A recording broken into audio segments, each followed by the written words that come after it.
Boa tarde, que a graça e a paz do nosso Senhor Jesus Cristo vivo venha guardar nossa mente e o nosso coração neste dia maravilhoso chamado hoje. Mais um dia, né, gente? Mais um dia de leitura bíblica.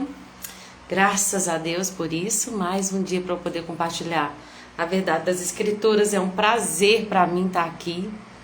É um prazer para mim compartilhar das coisas que o Senhor fala no meu coração quando eu leio essa palavra maravilhosa. Já quero cumprimentar aqui Ivonete, que já entrou. Minha querida, boa tarde. Como é que estão as coisas por aí? Saudade de vocês. Que bom que a gente vai se ver sábado, né?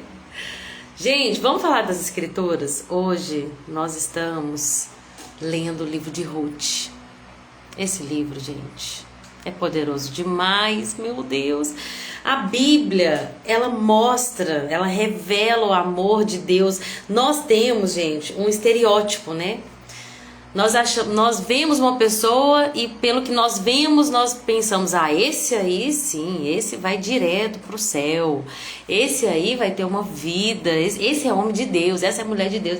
E eu não tô dizendo, discordando de que as atitudes, né, o fruto demonstra o caráter do servo de Deus, mas gente, quantas vezes nós olhamos para a pessoa e nós não damos nada por ela? Nós olhamos para uma pessoa e falamos, isso aí não muda, isso aí não tem mais jeito, isso aí nem Deus. Quantas vezes? Mas na Bíblia nos mostra que Deus é um Deus dos improváveis. Deus escolhe pessoas improváveis. Raniara, paz do Senhor, minha querida. Raquel também já entrou. Deus abençoe a vida de vocês, viu? Vou compartilhando aqui, gente, o que Deus falar no coração de vocês compartilham comigo também. Me edifica minha fé também, gente. Porque nós precisamos uns dos outros, amém? E se eu falar qualquer coisa errada aí que vocês souberem, vocês também podem falar, Lorena, não é muito bem assim não, tá bom? Gente, Deus é o Deus dos improváveis. Eu penso que uma pessoa vai falar assim, um judeu vai falar assim, eu vou escrever a história do Messias, tá bom? Ele vai vir da matriarca Sara, e depois nós vamos ter outra matriarca, que é Rebeca, depois nós vamos ter outra matriarca, que é Raquel, e aí, não, vamos tirar Raquel, vamos pôr Lia, vamos falar que ele vai vir de Lia, porque a Raquel teve lá seus ídolos, e depois vamos escolher mulheres sábias, mulheres tementes, mulheres, obviamente, do povo de Deus, porque nós não vamos misturar, né, com outros. Mas quando Deus vai escrever a história, gente, ele coloca Raabe na genealogia de Jesus, a prostituta que morava em Jericó. E ele coloca uma moabita, Ruth, que chegou no fundo do poço, que estava catando as espigas ali, quase que pedindo esmola, passando fome. E Deus fala, é essa. É essa. Não é, Deus não nos escolhe, gente, porque nós nascemos crente ou não, porque nós usamos saia longa ou não. Deus não nos escolhe porque nós tivemos um homem só na nossa vida ou não. Deus não nos escolhe pelas coisas do passado. Deus não escolhe, gente, aquele que nós temos esse estereótipo de perfeitinho. Deus escolhe alguém que teve uma atitude de coração, independente do passado. Não estou falando que permanece no erro. Raabe não continuou sendo uma prostituta. Ela se rendeu ali ao senhorio de Yahvé. Agora eu faço parte do povo de Yahvé. E nós vamos ver que Ruth, ela escolheu fazer parte do povo de Deus. E ela falou com a Noemi assim, olha, o seu povo vai ser o meu povo. Ou seja, as regras do seu povo vão ser as minhas regras. Seu Deus vai ser o meu Deus, ou seja, a lei do seu Deus vai se tornar a minha lei. Gente, isso é maravilhoso. Deus, ele olha a atitude do nosso coração, não importa o passado, importa a atitude de hoje, de falar, eu reconheço que sou pequena, que sou pecadora, mas o meu coração hoje se derrama aos teus pés, em uma atitude de rendição, de devoção e de verdadeira adoração. E aí Deus não resiste. Que Deus é gracioso, misericordioso. Ele é o Deus que alcança o pecador, o arrependido. E ele muda histórias. Tá, tô falando demais. Vamos falar da história. Havia uma mulher chamada Noemi que morava em Belém. A palavra Belém significa casa do pão. Ela morava em Israel. Noemi, e ela morava num lugar que era, vamos chamar de a Casa do Pão. Só que isso foi na época dos juízes. E na época dos juízes nós vimos que houve esse ciclo, né? O povo transgride, vem a opressão, o povo se arrepende, levanta um juiz e vem a libertação. E o juiz morre, o que acontece? Transgride, opressão, vem ali depois da opressão vem o arrependimento, o clamor, e logo Deus levanta um juiz. E nesse meio tempo, houve fome em Belém de Judá. Faltou pão na casa do pão. O que fez com que um povo... Gente, talvez não tenha sido a melhor decisão. Acredito que não tenha sido a melhor decisão de Elimeleque, que era esposo de Noemi, que falou assim, se não tem pão aqui, vamos procurar pão lá fora. Se Deus não está nos dando a provisão que a gente precisa, meu Deus... Tô lembrando aqui do resto do livro. Mas vamos lá. Se Deus não está nos dando a comida que a gente precisa aqui, vamos procurar comida lá fora. Moabe deve ter plantações, deve ter boas colheitas. Vamos deixar a casa do pão, da provisão, do alimento, e vamos para um lugar, mesmo que não seja onde Deus habita, mesmo que seja cercado de estrangeiros que adoram outros deuses. Mas vamos lá, vamos fazer a nossa vida lá fora. Isso é um perigo, né? O que acontece é uma tragédia na família de Noemi. E o nome Noemi significa minha suavidade. O nome dela significa minha suavidade. E aí a Bíblia diz que eles não apenas saem de Belém, mas que eles se estabelecem ali. Eles saem da casa do pão, eles vão para um lugar ali longe, afastado da casa do pão. Nós sabemos que Jesus é o pão da vida.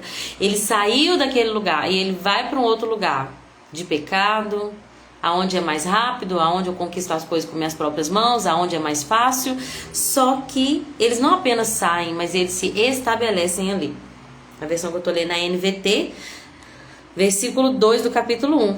Quando chegam a Moabe, estabeleceram-se ali. E ali começam então, né, as tragédias na vida de Noemi, as calamidades. Primeira tragédia, seu esposo morre. Mas tá bom. Não é fácil, é terrível perder um esposo. Para uma mulher naquela época, gente, perder um esposo, se ela não tivesse filhos, eu já falei isso aqui, ela ia se entregar ali à mendicância. Essa palavra é esquisita, né? Mas é isso mesmo, se eu não estiver enganado. Ela se entrega à mendicância. Por quê? Não tem como nos dias de hoje, né? Uma pensão. Não tem uma aposentadoria do marido. Ela precisaria de duas coisas que salvariam a vida dela, se ela não tiver um filho para poder cuidar dela. O que salvaria a vida dela é que um parente remidor a resgatasse para poder suscitar descendência para o marido que morreu. Então ela poderia ter essa ajuda desse parente remidor. Mas, do contrário, e outra coisa seria ela ter um filho que a sustentasse, né? Né? Vamos falar do sexo masculino. Do contrário, gente, aquela mulher ia se render à mendicância. Vou até confirmar. Mendicância, isso mesmo. Aquela mulher deveria se render à mendicância. Eu vou pedir esmola, eu vou pra rua, né? Nós vamos ver isso até mesmo no tempo de Jesus. Os cegos, os aleijados, eles tinham que ficar pedindo esmolas, porque não tinha uma... Perdão, gente, a internet caiu aqui. Não tinha um cuidado do governo, do Estado. Não tinha esse, ou como nós temos hoje em dia, né? Então uma mulher ali sozinha, ela estava fadada a se tornar uma mendiga, né? E isso é muito triste, né? Só que ela tinha os filhos ainda. Passaram-se 10 anos, os 2 filhos também morreram enquanto eles estavam ali na terra de Moabe. Muito triste, né, gente? Ficaram ali 3 mulheres desamparadas. Por que a mulher ela não conseguia se virar sozinha? Hoje nós temos 1 milhão de profissões que as mulheres podem exercer, mas na época a sociedade era uma sociedade que dependia da agricultura, né? A agronomia era a maneira de subsistência. Então o que as pessoas precisavam? Elas precisavam plantar, arar a terra, né? E era dependido disso para a sobrevivência, né? As mulheres elas não tinham condição de cuidar de uma terra, enfim, elas nem podiam ser donas, né? Vocês lembram que quando as as filhas de Zelofeade foram ali pedir Moisés, aquilo foi um achado, porque elas não podiam, mulher não podia ter nem propriedade, né? Graças a Deus que o Senhor nos entregou tantas coisas com o tempo. Mas naquela época uma mulher sem esposo e sem filhos, ela estava fadada a esmolar. Que triste, né, gente? A passar fome, a depender da ajuda das pessoas que tivessem piedade. E aí, gente, falando nisso, Dona Piedade entrou aí. Dona Piedade, minha querida, boa tarde, que Deus te abençoe grandemente, viu? E aí, gente, o que acontece? Noemi, ela... Sabe o que eu pensei? Deixa eu falar do que eu pensei nesses primeiros versículos. Muitas das vezes nós sofremos por pecado de outras pessoas. É verdade, é triste. É justo? Não é justo, né? Desde que Adão e Eva caíram, desde que a terra tá nesse período, né, onde a gente caiu da glória de Deus, onde a gente tinha sustento vindo de Deus, pessoalmente nós tínhamos acesso à glória de Deus, mas a gente caiu disso desde o primeiro pecado. Nós vivemos num mundo injusto, né? Deus é justo, mas o mundo, a Bíblia diz que o mundo jaz no maligno. Por que eu tô falando isso? Porque às vezes nós sofremos na nossa vida consequência de pecados que nem fomos nós que cometemos. Nós sofremos na nossa vida consequência de pecados. Por que eu tô falando isso? Porque a Bíblia diz que foi Elimeleque. Aqui, ó, deixa eu ler pra vocês. Nos dias houve fome, por isso um homem deixou o seu lar em Belém de Judá e foi morar na terra de Moabe, levando consigo esposa e filhos. Então, muitas das vezes nós vamos padecer por situações que não foram escolhas nossas. Noemi não pediu para sair de Belém, gente. Não sei, né? A Bíblia não fala que ela estava lá junto com o marido, mas a Bíblia enfoca uma coisa, que aquele homem decidiu por sair. Eu não sei se foi exatamente o caso de Noemi, se ela estava disposta a ir com ele, ou se o coração dela era de ficar, não vou julgá-la por isso, mas uma coisa é fato, nós sofremos muitas das vezes por escolhas de outras pessoas. Nós padecemos situações e sofrimentos por escolhas de outras pessoas. Circunstâncias vêm na nossa vida que muitas das vezes, gente, nós não pedimos e nós não merecemos. É verdade. É triste, mas é a realidade. Deus vem através do livro de Ruth para mostrar que Ele é um Deus de recomeços. Como se Ele dissesse: eu sei que você não escolheu estar nessa situação, mas a partir do momento que Noemi se posiciona para voltar para a casa do pão, o Senhor também se posiciona no céu para dizer da mesma forma como você saiu daqui, você sofreu e você tem sofrido por pecados de outro, uma vez que você se abriga debaixo das minhas asas, eu também mudarei a sua história, eu lhe darei descanso. Gente, esse é o Deus que eu sirvo com prazer e dedicação no meu coração. Vale a pena servir a esse Deus, gente, ainda que nós dessemos para Ele todos os nossos dias, cada segundo do nosso dia. Seria pouco diante da infinita bondade e misericórdia do Deus de amor que nós servimos. Nossa, que daremos nós ao Senhor por cada benefício, gente? Deus é um Deus que Ele enxerga a gente quando ninguém nos vê. Ele enxerga. E Deus é um Deus que trabalha em situações, circunstâncias difíceis, atemorizantes. Circunstâncias, gente, deploráveis. Aquela mulher estava numa circunstância deplorável. Eu sei que eu não tenho mais nada, nós deixamos tudo e perdemos tudo, não sou ninguém, mas eu vou voltar para a casa do pão, eu vou voltar para a terra do pão, eu vou voltar para a casa do meu pai. Não foi a escolha do meu marido, mas foi a minha escolha. E ela voltou para a casa do pai. Quando ela voltou, gente, quando ela estava prestes a voltar, é importante a gente falar isso para a gente poder começar a honrar aquela que leva o título desse livro, que é a Ruth. Deixa eu ler o que a Raquel falou aqui primeiro. Ele é um Deus que restaura famílias. É isso, Raquel. Eu escrevi aqui. Um Deus de restauração familiar, que eu queria falar sobre isso. Um Deus de restauração familiar. Ele é um Deus que restaura famílias, assim como fez com Noemi. Ela não tinha esperança, mas como terminou essa história, uma família restaurada. Falou tudo. Você falou tudo. É isso, gente. Deus é um Deus que restaura famílias. Eu vi Toda hora me foge o nome dela. Valnice Milhomens falando essa frase. E sabe quando o Espírito Santo usa a boca de alguém que parece que aquela frase salta, prega no seu cérebro e você nunca mais esquece? Eu amo isso. Só o Espírito Santo mesmo pra fazer. Hoje mesmo eu estava me lembrando de um pastor que um dia eu tava meio cá com umas coisas que Deus tinha me pedido. E ele falou comigo, nós conversamos muito, mas esse pastor falou comigo uma frase: se Deus falou, tenha convicção. Gente, ele falou só isso comigo. Eu nunca mais esqueci aquela frase. Porque eu ficava assim, ai, porque Deus falou, mas eu não sei, porque é tão difícil, porque sabe aquela coisa assim, aquela postura de reclamação. E aí, conversando com ele, explicando tal, por fim, ele falou assim: mas peraí, se foi Deus que te falou, tenha convicção. O que tá acontecendo aqui, gente? Vocês estão me vendo aí? Porque deu um apagão aqui no meu celular. Misericórdia. Tá repreendido em nome de Jesus. Toda resistência maligna para que essa live aconteça. Em nome de Jesus. E assim, gente, aquela frase ficou marcada no meu coração, assim como essa frase da Valnice Milhomens. Ela falou o seguinte: Deus é um Deus de recomeços. Deus é um Deus de recomeços. Por mais que nós tenhamos escolhido um caminho errado, por mais que nós tenhamos colhido de consequências das nossas escolhas do passado, uma vez que nós nos voltamos o nosso coração para Ele, Ele é um Deus de recomeços. Não quer dizer que na hora que eu decidi tudo mudou, que agora eu tenho vida plena, alegria completa, a colheita do passado acabou. Não. O processo continua, mas agora com uma esperança. A esperança de um novo tempo. Noemi decide voltar e aí ela fala para as noras dela: olha, que o Senhor as abençoe com a segurança de um novo casamento. Se a mulher dependia do homem para estabelecer casa, para ter família, para ter salário, para ter dinheiro, para ter o que comer, para ter o que vestir, se a mulher era totalmente dependente do homem, o que Noemi está falando? Eu não tenho homem para dar para vocês. Meus filhos morreram, vocês estão desobrigadas.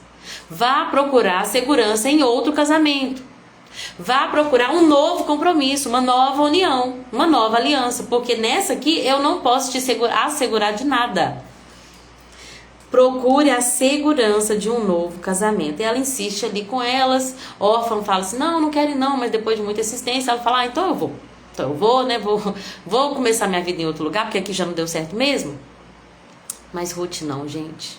Meu Deus, que fidelidade. O meu casamento, se eu não estiver enganada, eu acho que não. Eu coloquei essa frase no meu convite. Depois vou perguntar pro meu marido e confirmar. Eu coloquei essa frase no meu convite: aonde fores irei, teu Deus será o meu Deus, teu povo será o meu povo. Essa frase é muito marcante, gente, mas ela é muito pesada.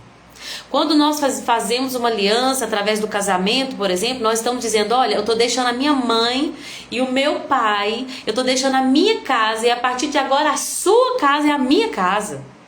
A partir de agora eu vou ser a sua auxiliadora.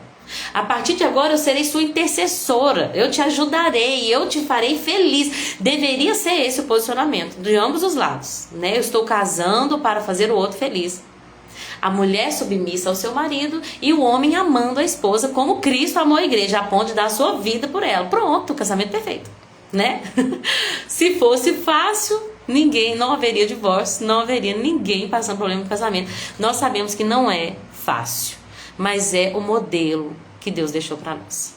A mulher é submissa a um marido que a ama a ponto de dar a vida por ela. Uau! Quando Ruth se casou com ou Quilion ou com Malom, ela disse: a partir de agora eu faço uma aliança com você e com a sua família, com a sua casa, eu tenho um compromisso com vocês. A partir de agora eu passo a ser a sua propriedade. Hoje eu chorei, meu marido me mandou mensagem pra gente, e falando sobre a Bíblia, gente, que coisa gostosa. Eu profetizo que seja assim na vida de vocês, que vocês possam conversar com seus maridos sobre a Bíblia, sobre a palavra de Deus, que assentado na mesa a palavra de Deus seja o assunto. Ele não tá aqui agora, mas ele me mandou mensagem falando: tava lendo Ruth aqui, queria compartilhar com você. Eu falei: compartilha comigo, me edifica, né? Até postei aqui no story essa conversa minha com ele, que eu fiquei assim, eu tava me sentindo tão feliz, sabe? Eu falei com ele assim, e ele me falou uma frase assim, eu fiquei tão feliz com a frase que ele me falou, né, de carinho, e eu falei: gente, como é bom poder pertencer a alguém. Eu sei que o meu coração, acima de tudo, é de Jesus. É de Jesus, o meu coração, ele é o meu amado. Mas ele me entregou um homem e uma aliança na terra, que vai durar enquanto nós estivermos aqui na terra. E a minha aliança com ele deve ser duradoura e eu devo tratá-lo dessa maneira, a ponto de dizer para ele, olha, os seus problemas agora são meus problemas, não é minhas finanças, suas finanças, são nossas finanças. Não são os meus filhos, seus filhos, são nossos filhos. Não é a sua casa, minha casa, seu carro, meu carro, é tudo nosso. Não é assim, infelizmente, ele fez essa escolha, agora ele paga. Não, nós somos uma só carne. Se eu não consigo respeitar e honrar uma aliança na terra com alguém que eu vejo todo dia, eu não consigo amar quem eu vejo, como que eu vou amar quem eu não vejo, que é Deus, invisível, mas real? Deus fala isso em sua palavra, em 1 João, se você não consegue amar aquele que você vê, como vai amar aquele que você não vê? Se a gente não consegue amar aquele que a gente vê todo dia, e eu sei, gente, que é muito difícil amar uma pessoa que te despreza, que grita com você, mulheres que passam por situações de violência, eu sempre falo, procura ajuda das autoridades mesmo.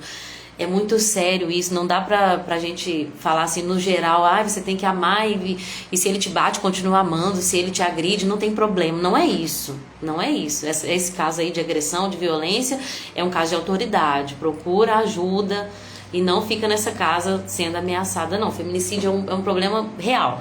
Mas muitas das vezes, hoje em dia, a gente tá deixando qualquer aliança por nada.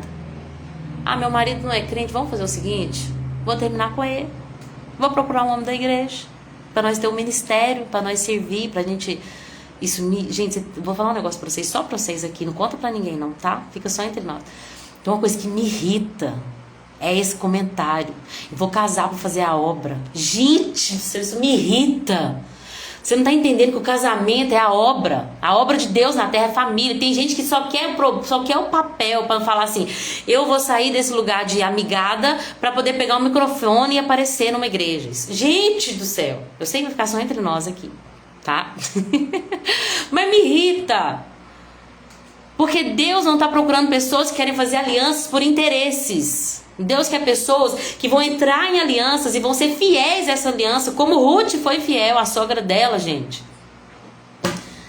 Desculpa, um desabafo. Porque essa questão de, eu quero fazer a obra. Muitas pessoas só querem usar o ministério para se autopromover, para se sentirem importantes na terra, para achar um motivo para viver, para ser aplaudido, para pegar o microfone e mostrar para os outros. Eu escutei isso várias vezes. Aí eu nem queria casar, mas eu casei com aquele homem porque a pastora da igreja falou comigo, ou o pastor da igreja falou comigo que eu tinha que casar para nós fazer a obra. E deu tudo errado. Quantas pessoas estão casando, gente, por motivos errados e não tá certo. Eu caso para eu poder fazer sexo sem nenhum tipo de constrangimento, sem nenhum tipo de medo de consequência. Eu vou casar para sair da casa dos meus pais, porque eu não suporto minha mãe e meu pai. Eu vou casar porque o cara é rico. Eu vou casar porque minhas amigas estão casando. Não é motivo. Porque a Bíblia diz, deixará o homem seu pai e sua mãe, unir-se-á sua mulher, e os dois serão uma só carne. Deus será glorificado nessa união, porque o casamento representa Cristo e a igreja. Uau! O casamento representa Cristo e a igreja. Eu amo quando Paulo vai falar sobre isso em Efésios, ele fala assim, é muito mais profundo, mas não dá para falar sobre isso aqui. Por que eu tô falando tudo isso, gente? A gente deve casar por um objetivo, revelar a glória de Deus através da família. Se a gente estiver casando por qualquer outro motivo, eu digo, não case ainda, não está preparado.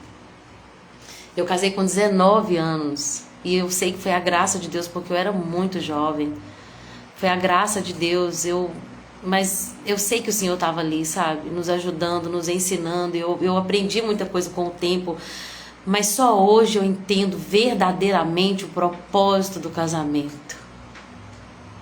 E eu peço perdão por esse breve desabafo aqui, mas a gente tem que deixar o Espírito falar também, né? E aí, gente, aquela mulher, ela tinha um compromisso com a Noemi. Ela tinha um compromisso com a Noemi. Ela falou assim, Noemi, eu não vou te deixar. Mas eu não tenho um filho para te dar, você não tá entendendo. Nós vamos mendigar em Belém de Judá. Nós vamos voltar para lá, mas eu não tenho segurança de nada. Se ninguém tiver favor ao nosso respeito, nós estamos lascados o resto da nossa vida, dependendo de migalhas. É isso mesmo que você quer, Ruth? É isso mesmo? Olha o que sua cunhada fez. E olha que Ruth, gente, não teve uma referência. Olha o que sua cunhada fez. Você deveria fazer o mesmo. Ruth responda: não insista comigo para deixar você ir voltar. Aonde você for, eu irei. Aonde você viver, lá viverei. O seu povo será o meu povo e o seu Deus será o meu Deus. Aonde você morrer, ali morrerei e serei sepultada. Que o Senhor me castigue severamente. E olha que ela falou Yahvé, hein? O Senhor com letras maiúsculas. Que ela, Noemi, já tinha pregado para ela, né, gente? O verdadeiro Deus. Que o Senhor me castigue severamente se eu permitir que qualquer coisa, a não ser a morte, nos separe. Vocês estão entendendo que o livro de Ruth é um livro de um casamento? Boaz representa Cristo e Ruth representa a igreja. Mas não é só isso, é o casamento também. Ela está falando assim, ó, a única coisa que vai nos separar é a morte. A única coisa que vai nos separar é a morte. Jesus falou isso. E o que Deus uniu, o homem não separe, até que a morte os separe. Ruth tinha um relacionamento de compromisso com a sogra dela. Olha, quando eu me casei com seu filho, eu entrei para sua família, para dar descendência para ele. O Deus dele se tornou o meu Deus. O que acontece é que o seu Deus é o meu Deus. Quanto relacionamento lindo de noras e sogras nós temos, né? Inclusive amanhã eu vou receber aqui, gente, a minha pastora, Regilane, que nós vamos falar sobre Ana, né? E ela tem um testemunho lindo de como Deus abriu a madre dela, até então estéril, para que ela desse à luz. E hoje ela tem 3 filhos lindos. E eu amo porque ela conta no testemunho dela, se ela estiver vendo aqui agora ou depois, mais pra frente, ela conta no testemunho dela como que a sogra dela teve um papel importantíssimo para a conversão dela. A sogra dela não, né, a irmã... Gente, fugiu o nome, perdoa. Nossa, Deus, me fugiu o nome da irmã. Enfim, uma irmã que eu amo de todo o coração, mas fugiu o nome dela agora. Irmã Lúcia. A irmã Lúcia, gente, ela não sabe ler muito bem. Então, o que ela falava pra Regilane? Ela falava assim, você pode ler a Bíblia pra mim? Que eu não sei ler muito bem. E enquanto a Regilane ia lendo a Bíblia pra ela, e ela explicando, o amor de Deus foi entrando no coração da Regilane, né? E Deus foi convertendo ela ali. Amanhã eu vou pedir ela pra contar melhor essa história, tá? Mas, olha que lindo. O Deus da sogra se tornou o Deus da nora, como Ruth.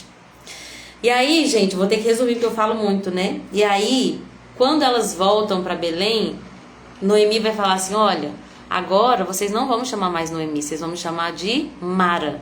Noemi significa minha suavidade, mas Mara significa amarga. E aí ela tá tão cheia de amargura que ela culpa a Deus, né? Ela vai falar assim, olha, o Todo-Poderoso tornou a minha vida muito amarga. Cheia eu parti, mas o Senhor me trouxe de volta vazia. Por que me chamar de Noemi, minha suavidade, se o Senhor me fez sofrer? O Senhor me fez sofrer, ela disse. E se o Todo-Poderoso trouxe calamidade sobre mim? Ela estava mal, ela estava triste, ela estava ferida. Mas Deus tinha um plano de redenção para a vida dela. Deus tem um plano de redenção para a sua vida também. Não importa o passado. Deus tem um plano de eternidade para você e para sua casa. Deus tem um plano de vida em abundância, de esperança, a esperança da glória que vem de Jesus, amém? Gente, o que aconteceu? Noemi voltou para Belém e lá em Belém tinha um homem rico e respeitado chamado Boaz. Ele era parente de Elimeleque, né? Que era o marido de Noemi. E um dia, Ruth, a Moabita, disse para Noemi, deixe-me ir ao campo, ver se alguém, em sua bondade, permite-me recolher espigas de cereal que sobrarem. Lembra lá de Levítico, que nós estudamos? Que Deus falou assim, olha, não colham todas as espigas, não colham todas as uvas, deixam um bocado no pé. Por quê? Porque pode, né, um estrangeiro, um pobre, um necessitado, assim, ele pode ter acesso à comida. Eu até falei sobre isso, não gaste todo o dinheiro que você tem, não suga até o último centavo dos seus bens, da sua finança, da sua receita, para que você possa ajudar alguém que precise. Isso é um princípio muito importante para nós hoje em dia, um princípio de acolhimento, de hospitalidade, um princípio de bondade, de generosidade para os que precisam. E aí, uma coisa que eu acho interessante, gente, é que Ruth se posicionou. Nós vamos ver Ruth se posicionar 2 vezes aqui nessa leitura. Por que eu tô falando isso? Porque às vezes a gente pensa assim, vai vir do céu. Mas não, precisa de um posicionamento. Ruth falou assim, ó, eu vou atrás do campo. Eu vou procurar o alimento. Nós já estamos aqui em Belém, mas você fica aqui, olha o que ela fala para a sogra. Você fica aqui agora e descansa. Porque eu vou atrás do alimento para nós. E aí, ela vai... eu amo a Bíblia, gente, é maravilhoso. Quando a Ruth sai para colher as espigas, aconteceu, na minha Bíblia tá assim, aconteceu de ela ir trabalhar num campo que pertence a Boaz. Deixa eu até te mostrar como é que tá aqui nessa versão, ó. Está bem, minha filha, pode ir. Ruth saiu para colher espigas aos ceifeiros. Aconteceu, gente. Vocês acham mesmo que acontece? As coisas acontecem assim do nada. Deus é o Deus da providência. Quando nós nos posicionamos, Ele é o Deus da providência. As coisas não acontecem assim do nada. Tudo que acontece em nossa vida não é uma coincidência. Às vezes até parece que é. Às vezes quando a gente está naquela luta, naquela tristeza, naquele deserto, a gente pensa que as coisas só vão acontecendo, que Deus só está mandando o básico. Mas não, Deus está escrevendo uma história. Ela vai procurar um campo, gente, e do nada aconteceu que ela foi trabalhar no campo que pertencia a Boaz. Não foi intencional da parte dela. O intencional da parte dela, ou seja, ela não foi por interesses. Ela foi porque ela se posicionou. Nós precisamos de comida. Minha sogra precisa de comida. Eu tenho força e vigor para trabalhar. Então ela se levanta e vai. E Deus prepara o resto. A gente precisa se posicionar em Deus. Às vezes a gente está sentado esperando que Deus vai fazer, que Deus vai agir, que Deus... E Deus, Ele sempre faz, Ele sempre ajusta todas as coisas conforme nós nos posicionamos. Saímos desse lugar de amargura, de nós somos pobres, nós somos miseráveis, nada dá certo, a economia está muito ruim, eu não acho serviço, está tudo tão difícil. Quando a gente deixa esse lugar de murmuração e vai para um lugar de, tá bom, tô aqui, Senhor, o que o Senhor quer de mim? Eu quero que você faça isso. É isso que eu quero? Então eu vou atrás. E aí, conforme Ruth se levantou, o que aconteceu foi que Deus colocou ela no campo que ela precisava estar. O campo de Boaz. Isso, gente, demonstra a providência de Deus. Sabe, tudo que nós temos vem de Deus. Tudo que nós temos vem de Deus. Nada vem porque a gente é bom, porque nós temos dons, porque nós somos bons trabalhadores, porque não é sobre nós. Nós só nos posicionamos e Deus envia o recurso. Enquanto Ruth estava lá, Boaz chega e fala, quem que é essa, gente? E Boaz vê Ruth e começa a trabalhar, entregando para ela ali a sua bondade. Ele começa a ajudar de alguma forma, olha, deixa sobrar mais espiga. Ruth, você pode ficar com as minhas servas. E ele cuida, dando para ela o básico, daquilo que ela precisa, para ela não passar fome. O Edmundo até colocou na nossa conversa comigo, meu marido, que eu não tinha pensado, mas no dia que Boaz até alimenta ela, e ela pega a sobra da marmita dela e leva para a sogra. O que demonstra que provavelmente ela estava passando fome. Vocês entenderam, gente? Ela comeu, a Bíblia diz que ela comeu até se satisfazer. Depois ainda sobrou alimento. E aí depois ela pegou o que tinha sobrado da refeição e levou para a sogra dela. Elas estavam em condição de carência. Mas quando nós nos colocamos, quando nós nos permitimos ser supridos pelo Criador dos céus e da terra. Olha o que Boaz fala com Ruth, gente. Eu também sei de tudo que você fez por sua sogra desde a morte do seu marido. Ouvi falar que você deixou seu pai, a sua mãe e a sua terra para viver no meio de desconhecidos, o Deus desconhecido. Olha o que ele fala com ela, gente. Que o Senhor, versículo 12 do capítulo 2. Que o Senhor, o Deus de Israel, sob cujas asas você veio se refugiar, a recompense ricamente pelo que você fez. Quando você deixou o recurso da sua própria casa, quando você abandonou seus deuses, quando você abandonou sua própria dignidade para se tornar aqui uma mendiga com a sua sogra, quando você abriu mão de tudo para se abrigar nas asas do Deus de Israel, para se refugiar nas asas do Deus de Israel, o Senhor. Como você fez tudo isso, que Ele te recompense ricamente. Existe uma recompensa para aqueles que se refugiam no Senhor, que abrem mão, gente, das coisas que o mundo pode oferecer, dos prazeres transitórios desse mundo passageiro, para se abrigar nas asas do Todo-Poderoso, encontrar descanso à sombra das asas do Altíssimo, do Onipotente. Boaz vai falar com ela que esse mesmo Deus te recompensa, porque hoje você escolheu se abrigar debaixo das asas dele. Você tem ido aonde? Com as suas próprias forças, com os seus próprios recursos. Deixa eu te dizer, descansa sob as asas do Altíssimo, porque Ele ao seu tempo te recompensará. E a Bíblia diz, gente, que até então, vou resumir porque eu já estou há 40 minutos falando. Até então, ele estava dando para ela o básico. Lembra que eu falei que ela se posicionou e ela foi atrás do campo? E Deus colocou ela no campo certo. Mas até então ela estava tendo o básico. Até que Noemi fala com ela, Ruth, hoje você vai fazer um pedido de casamento. Eu me lembro, vou falar rapidinho isso aqui, que é só para descontrair. Quando eu era muito jovem, né, que eu estava com 17 anos, quando eu comecei a namorar o Edmundo, que nós casamos com 19, que eu contei para vocês, há 14 anos atrás, 13, na verdade, casamos em 2012. Eu lembro que eu tive que correr atrás dele. O Edmundo é muito tímido. E eu fiquei apaixonada com ele, né, que a pessoa espalhava tosse. Não sei se é essa palavra. Mas eu tive que dar ideia nele. Vou falar no termo que eu usava na época. Eu tive que dar ideia nele. Todo mundo falava assim, não, uma mulher não faz isso. Uma mulher de valor não corre atrás de homem. E eu não tô falando aqui que é errado ou que não vou entrar nesse mérito. Mas naquele caso eu tive que correr atrás dele, porque ele era extremamente tímido. E, enfim, hoje eu sei que foi de Deus, né? Não tô falando que é o padrão que deve ser seguido. Mas Ruth, gente, quando eu tava pesquisando, o que Ruth fez aqui de se banhar, de se perfumar, vestir a melhor roupa, descobrir os pés de Boaz e se deitar aos pés dele, pelos estudos que eu pesquisei aqui da época antiga, era um ato de humilhação e um pedido de casamento. Ruth estava pedindo Boaz em casamento. Ela estava falando assim, eu não quero ficar com as sobras do seu campo mais. Seja o meu resgatador. É lindo, fala a verdade, gente.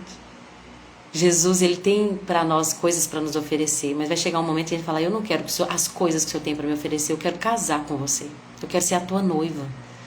Eu não quero as tuas bênçãos apenas. Eu quero que o Senhor redima a minha alma, a minha vida, da carência, da escravidão, do pecado. Eu quero deixar de ser a viúva para ter um marido. Aquela mulher estava representando a gente, dizendo, olha, eu quero mais do que só viver e respirar. Eu não quero viver nesse mundo sem a tua presença, eu quero ser a sua esposa. Quantas vezes nós mesmos cristãos, nós cremos em Deus, nós cremos. E nós amamos aquilo que Deus tem para nos oferecer. Vida eterna, ir para o céu, beleza, eu quero ir para o céu. O que é que precisa para ir no céu? É isso. Beleza, eu vou viver assim para poder ir para o céu. Mas Deus tem infinitas bênçãos na presença dele, para nós. Quantas vezes nós estamos como Marta, nós estamos tão focados, eu ouvi isso ontem do presbítero Éder Justino, ontem na igreja, esse viés de Marta, não apenas no sentido do trabalho, mas no sentido do temporário. Eu amei quando ele colocou Marta procurando aquilo que é temporário e Maria naquilo que é eterno. Amei isso. Marta estava ali, gente, focada no temporário, gastando o tempo dela no temporário e estava deixando a presença. Ruth vai falar com o Boaz assim, eu não quero só as espigas que sobram. Eu não quero só o alimento, eu não quero sobreviver. Eu quero que o Senhor casa comigo, me chama de tua esposa, me suscita uma descendência, uma família. Eu quero remissão. Jesus é o nosso parente remidor, gente. O que o Redentor fazia? O que era a figura, né? Vamos lembrar do Levítico? Se um homem morresse e não tivesse um filho que pudesse suscitar descendência para ele, aquele homem, aquela mulher, ela iria se casar com o parente remidor, o parente mais próximo dele. Esse parente iria se casar com aquela mulher, mas o filho daquela mulher seria como o filho daquele que morreu. E suscitaria herança para ele, para a família dele, para a casa dele. Então, nós vamos ver que Ruth está ali falando com eles: eu quero que o senhor case comigo. E aí sabe o que eu penso, gente? Que até aquele momento ele não tinha visto isso ainda com esses olhos. Ele não tinha atinado para isso, porque precisava desse posicionamento dela. Precisava dessa atitude dela. Porque quando isso acontece, ela fala assim: ó, estenda as abas de sua capa sobre mim, pois o Senhor é o resgatador da minha família. E Boaz responde: o Senhor te abençoe, minha filha. Você demonstra agora ainda mais lealdade por sua família do que antes, pois não foi atrás de um homem mais jovem, seja rico ou pobre. Perdão. É aí que nós vamos ver que Boaz não era tão novo, né? Ele era um senhor. E eu acho que até então ele não tinha atinado para isso, porque como ela era uma jovem moabita e ele era um senhor muito respeitado, por sinal, que a Bíblia diz que ele era um homem rico e respeitado, ele não tinha atinado para isso. Poxa, eu posso ser o parente remidor dela, eu posso casar com ela, comprar a propriedade de Noemi, para que ela não perca essa propriedade, para levantar de novo para ela essa propriedade, para que ela não seja mais uma mendiga, uma necessitada de esmolas, e eu posso dar um filho para essa mulher. Até então eu acho que, não sei o que passou na cabeça de Boaz, mas não tinha se desvendado esse mistério, porque quando ele vê aquilo, ele fala: bendita seja você, porque você não escolheu um homem mais novo, você me escolheu, você quer que eu... E eu penso na cabeça de Ruth falando: é claro, um homem respeitado, um homem da família, um homem com posses, um homem de Deus, é claro que eu te quero, meu filho, né? Tipo assim, né? Versão Lorena Oliveira oficial. Mas ele então quer fazer as coisas certas, e ele fala: na verdade tem um parente antes de mim, que ele era um parente mais distante, nós vamos fazer do jeito certo. Tá vendo como é que o casamento ele é feito do jeito certo? Na hora certa, pelas motivações certas, sem pular etapas. Casamento, né? Ai, mas ela tá me pedindo em casamento, vamos casar com ela. Não, vamos fazer do jeito certo. Qual que é o jeito certo? Tem um parente antes. Eu vou oferecer a remissão da sua casa para ele. Mas Deus era fiel, já sabia de tudo. Ele oferece para esse parente. Eu acho interessante que esse parente gosta da ideia de poder comprar a propriedade. Mas quando fala assim, ó, não é só comprar a propriedade, isso vai vir com o bônus, vai vir com o ônus. Vai casar com a esposa do filho dele e vai suscitar herança para ele. Ah, não, aí para mim complica, que isso pode afetar até a minha própria herança. Tá vendo como é que as pessoas são com relação ao compromisso? Elas gostam daquilo que vem de bom, daquilo que eu posso ganhar com o compromisso. Mas qual que é a minha parte? A sua parte é que você vai ser responsável pela Ruth. Você vai ser responsável por Ruth, vai ter que se casar com ela, vai se deitar com ela, vai dar um filho para ela, que vai ter a herança do Elimeleque, que vai dar herança para Elimeleque. Ah, não, então é demais para mim. Se você não estiver interessado em cumprir todas as partes da aliança, é melhor descalçar os seus pés, como aquele homem fez, do que entrar numa aliança para receber só o ônus, só o bônus e deixar o ônus. Aquele homem vai então, tira a sandália dos seus pés e entrega para Boaz, que naquela época a cultura era essa, isso era feito nos portões da cidade, para que todo mundo pudesse ver. Isso demonstrava ali, né, era como se fosse hoje em dia o cartório, né? O cartório era feito ali na porta da cidade, para todo mundo ver, em público, e aquele homem que não quisesse aquela responsabilidade, ele descalçava os pés e entregava a sandália para o outro. Eu tenho certeza que dá para pregar uma pregação de 20 horas falando sobre isso, sobre a sandália, sobre os pés, sobre os portões da cidade, mas não é o objetivo aqui. Então, Boaz, enfim, tem o caminho aberto, depois de ter feito tudo certo, no tempo do Senhor, no Kairós de Deus, para fazer o que ele queria fazer desde o início, que era se casar com Ruth. E ele se casa com Ruth, e Ruth tem um bebezinho, que é Obed. Obed, gente, era o avô de Davi. Obed era o pai de Jessé, que foi o pai de Davi, que era outro improvável, né? Que era o último dos irmãos, dos 7 irmãos, se eu não estiver enganada, porque eu esqueço esses números, gente, vocês me perdoam, mas eu não sou uma enciclopédia bíblica como meu marido é. Quantos irmãos tinha Davi? Quantos irmãos tinha Davi?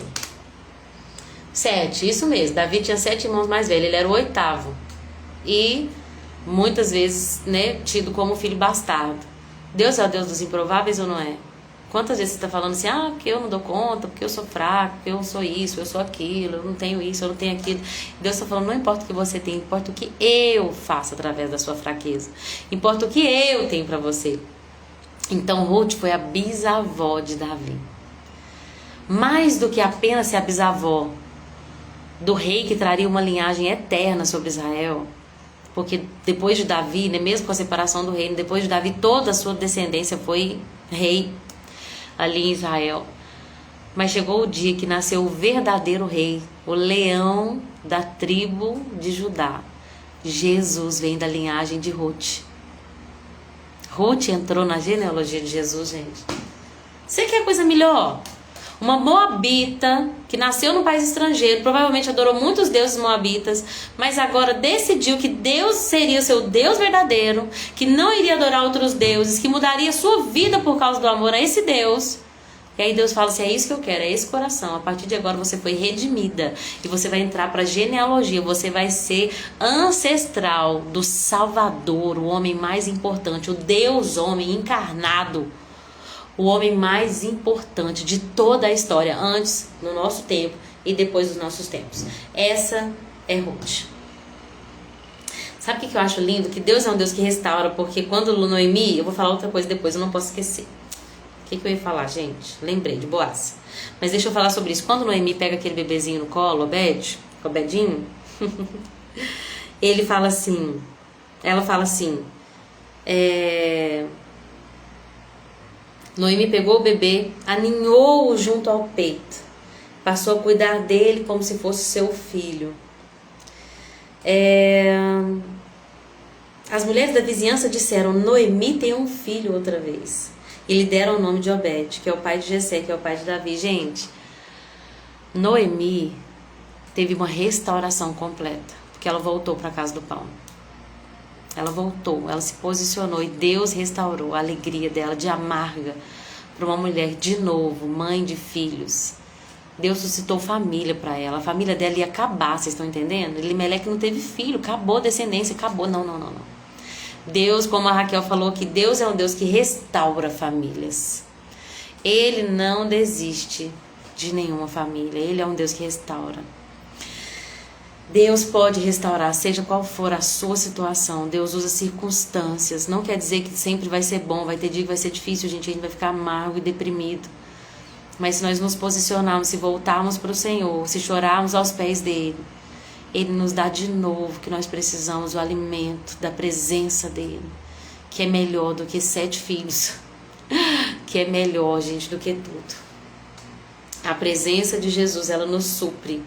Quando a gente sai desse lugar de expectativa, eu tô lendo um livro, depois eu vou falar sobre ele aqui com vocês. Ele tá assim mexendo comigo, ele chama Chega de Regras. Fala muito sobre isso, sobre nós buscarmos a Deus para recebermos as bênçãos dele. Mas na verdade a maior bênção que nós podemos ter é a intimidade. Porque vai ter dias maus, gente. Eliseu, o grande profeta de Deus, morreu de doença. Não foi de velhice. Não foi assim, vou deitar e dormir um sono tranquilo. Eliseu não foi arrebatado num carro de fogo como seu mestre e antecessor Elias. Morreu de doença. No mundo nós vamos ter aflições, mas nós temos uma esperança, a esperança de uma presença, da presença do Todo-Poderoso, da intimidade com o Todo-Poderoso, que tem um futuro para nós, uma esperança, um futuro e uma esperança. Para poder terminar, porque já tem 1 hora de live, eu preciso melhorar, né, gente? Tem que falar menos, meu Deus. É linda essa passagem, é mesmo, Ivonete. Deus é um Deus de recomeço, gente. É um Deus de recomeço. Para poder terminar, eu queria falar sobre Boaz. Uma coisa que é importante a gente saber, que a Bíblia diz que Boaz era filho de quem, gente? Vocês sabem? Vocês sabem de quem Boaz era filho? Vou esperar aqui vocês pensarem um pouquinho. Deixa eu ver se alguém que está aqui online sabe. Boaz, gente. Ivonete falou, amo a história de Ruth. Maravilhosa. É a minha história da minha vida, gente.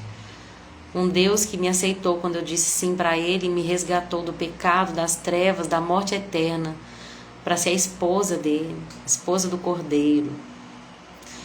Me aceitar, sentar à mesa com o Todo-Poderoso, não tem nada melhor. Bom, deixa eu contar para vocês então, quem que é filho de quem Boaz é filho? Boaz é filho de Raabe, a prostituta. Sabe, Edmundo estava me falando isso e eu fiquei meditando muito no que ele me falou. Ele estava tão piedoso com aquela estrangeira, porque a própria mãe dele foi uma estrangeira. Raabe, isso, Raquel? Isso mesmo, você tinha falado, mas não tinha chegado aqui para mim até o momento. Gente, aquele homem olhou para Ruth com compaixão. Por quê? Ele sabia o preço de uma redenção. Na própria família dele, ele sabia o preço de uma redenção, porque na verdade nem era para ele existir. Se aqueles espias não tivessem dado mais uma chance para Raabe, se Raabe não tivesse se posicionado, colocado o cordão vermelho, enfim, todas essas coisas. Se alguém não tivesse redimido a família dele, toda a história dele, toda a descendência dele, nem ele mesmo existiria. Então, como ele mesmo viveu a redenção, ele também foi capaz, pela empatia, de redimir aquela mulher. O Edmundo até falou isso comigo. Ele disse assim: ele carregava a semente do Redentor. Ele viu que Ruth merecia a redenção, que ela merecia o resgate, porque a própria mãe dele foi resgatada. Raquel disse: o choro pode durar uma noite, mas temos um Deus que nos garantiu na cruz a alegria pela manhã. Nem sempre vai ser do nosso jeito, gente. E o amanhã que nós esperamos não pode ser só nessa terra. Paulo falou: quem espera em Cristo somente nessa vida se torna os mais miseráveis de todos os homens. Mas Deus tem um novo amanhecer para nós, tem um novo tempo para nós. Deus recompensa aqueles que se abrigam nele? Eu creio. Essa é minha busca, eu quero honrar a Deus. E eu sei que Deus honra aqueles que o honram. Eu quero poder contar das maravilhas de Deus na minha vida, na minha família. Mas eu também não posso me esquecer que vão ter dias, vão acontecer coisas que eu não quis que acontecesse. Esses dias eu estava vendo uma história de uma moça de 15 anos, se eu não estiver enganada, que veio a falecer. E depois da morte dela, do nada, ela caiu assim, depois de Ela estava vendo... Depois eu vou postar no Stories, tá? Esse texto, esse testemunho. O Bruno do Morada, Brunão do Morada, falando que ela escutou aquela música e eu me despedi dos meus pais, eu queimei minhas carroças e eu afundei meus barcos no cais. Isso se remonta à história de Eliseu, né? Que despediu dos seus pais. Ela chegou para os pais dela e perguntou: pai, mãe, o que significa essa música? Como assim me despedir dos meus pais?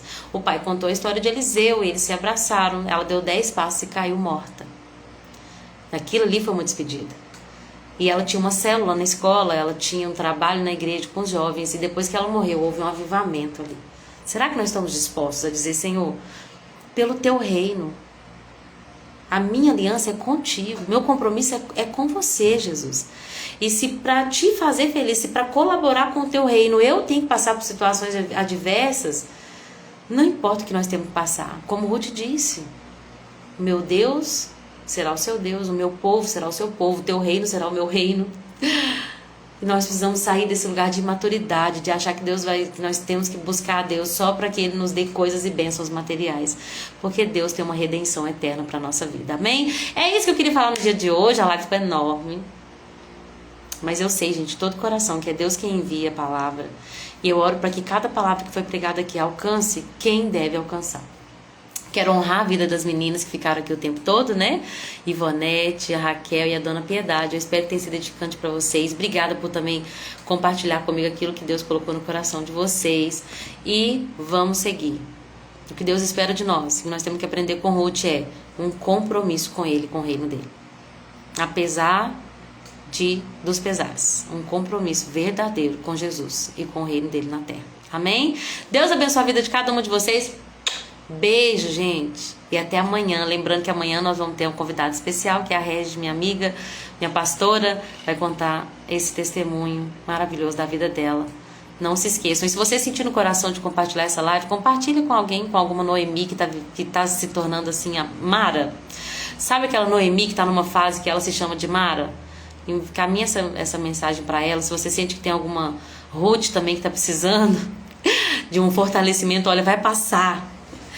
Amém, Deus abençoe. Ivonete, te amo também, minha querida. Em nome de Jesus, como é bom estar com vocês aqui, gente. Deixa eu só ler um texto que eu marquei aqui, esqueci de falar. Olha o que Noemi fala pra Ruth, quando ela deita ali nos pés de Boaz e pede ele em casamento. Quando ela fala: por favor, me redima. Ela diz: tenha paciência, minha filha. Tenha paciência. até sabermos o que vai acontecer. Boaz não descansará enquanto não resolver essa questão ainda hoje. Eu tenho uma palavra para você que ficou até o final. Tenha paciência. O que Deus prometeu, Ele vai cumprir. Ele é teu parente mais próximo. Ele é teu remidor. Ele é o redentor da sua alma. Tenha paciência. Amém? Deus abençoe a vida de cada um de vocês, gente. E até amanhã, se assim Jesus permitir.